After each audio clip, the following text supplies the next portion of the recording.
Hello friends, Music Man from his man cave. So you're determined you can do without buying an American car. You don't need all those gizmos and gadgets on your car. So you're still thinking, hey, I'm close here. I think I might be able to drive a car 300,000 miles. Well, let's see. Let's talk about it right now.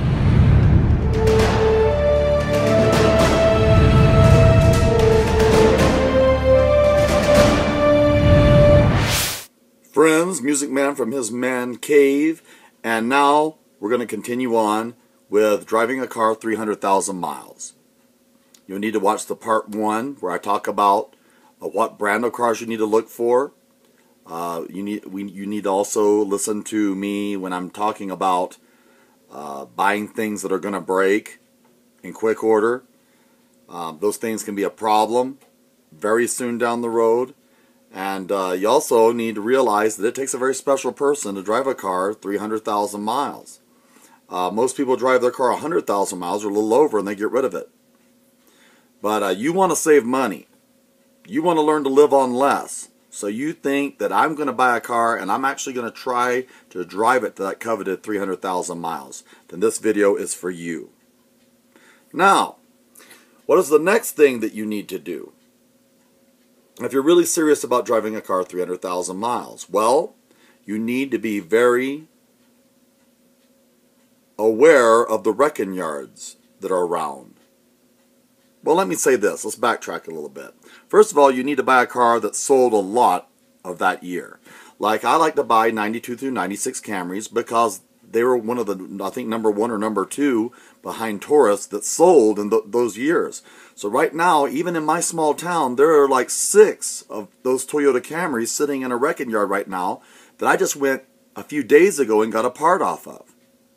Yes, my air intake's hose cracked, and so I needed one. I went by the Toyota dealer.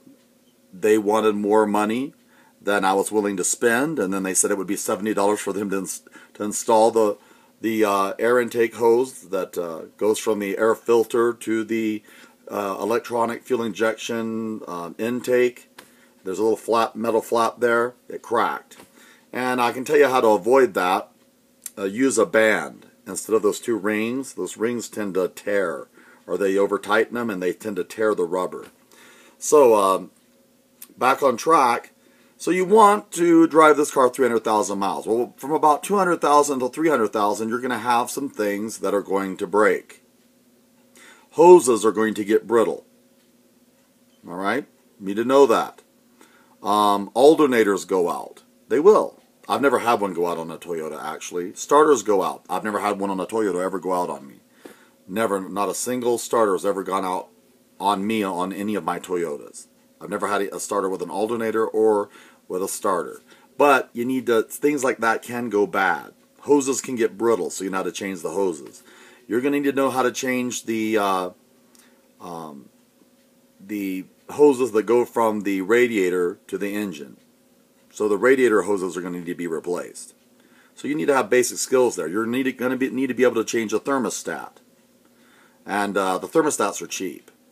But I will tell you that it takes a little bit of skill to change them, because it creates an air vacuum in there, and so you either have to drill a tiny little hole in the thermostat to allow the water to seep through, or as you're installing the thermostat, you have to allow a little bit of water to leak.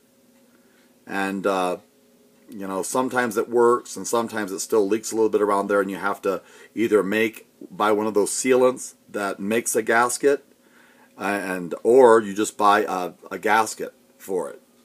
Either way works. But you're going to need to know those things. Those are the kind of things that are going to go bad, and you're going to have to replace them from 200 to 300,000 miles. Wrecking yards are like the Salvation Army or the Goodwill for cars. You go in there and you find perfectly great parts in a car that has 80,000 miles on it and somebody rolled it, or they got rear-ended and the front of the car is perfect. Even the alloy wheels are beautiful. Sometimes you'll even find brand new tires still on them. I kid you not. And so you got to know what you're looking for. I've replaced headlights that way. I've replaced taillights that way. I've replaced knobs that cracked, replaced them that way.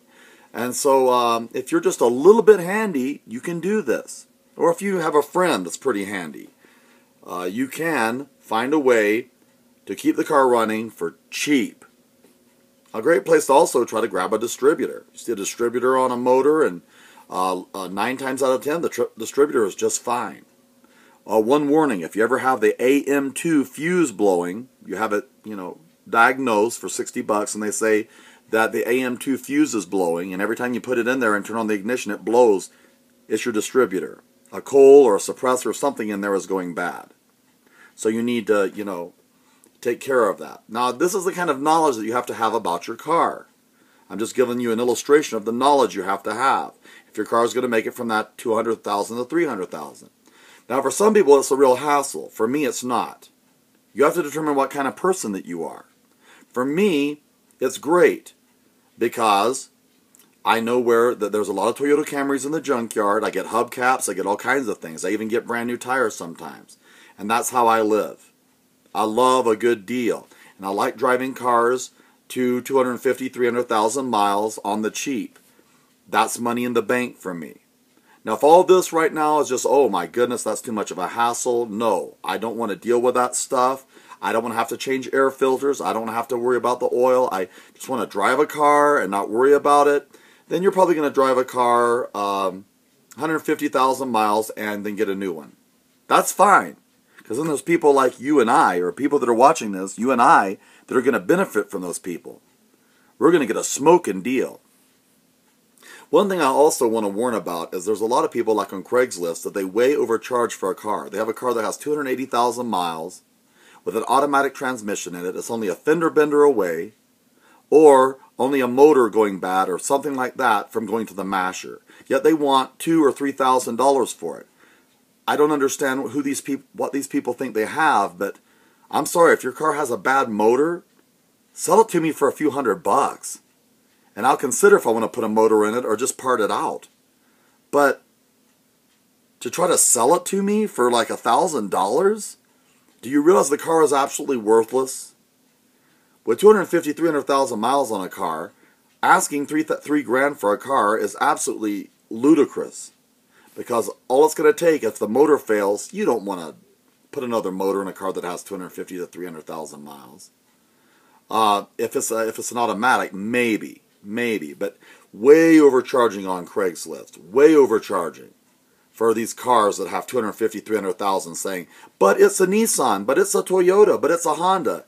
Doesn't matter. The car is just one incident away from going to the junkyard and being mashed or being parted out.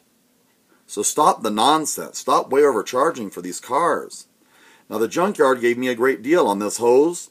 I went to the Toyota dealer. They overpriced me and said that it would cost me a lot of money to get it installed. And so I went to the junkyard, and there it was, and in great condition. And I put it on my car, on the car that has 255,000, and I'm good to go. And I was also taught some things by the guys there at the wrecking yard about how to keep that hose from deteriorating again so quickly. I changed out the band that tightens it down. Little things like that can make a difference between a car going another 50,000 miles or the car going to the junkyard. So, wrecking yards, junkyards, great. If you're too proud for that, you're too good for that, then you go ahead and spend your money on a car and fish further upstream. But for those that really want a good deal, they want a car, and a car that's got a lot of life left in it, sometimes you can really get some good deals from the wrecking yard. They sell you parts really cheap, $50 versus $400. The biggest thing is to find those computer parts. Something goes computer-wise, and I'm not just talking about Toyota here, I'm talking about any kind of car. You go there and you have them diagnose and tell what the part is and show it to you. And you go to the junkyard and you pull that part out, and in 15 minutes you can put it in the other car, and you're good to go for another 100,000 miles. Anyway, hopefully this helps. This will help you to save money. and to get that car to 300,000 miles if you're really serious about it. But at this point, you may be thinking, oh my goodness, I did not realize what was involved. You're going to have to put some work into it. You're going to have to do some things if you're going to make it to 300,000. Talk to you more. Take care.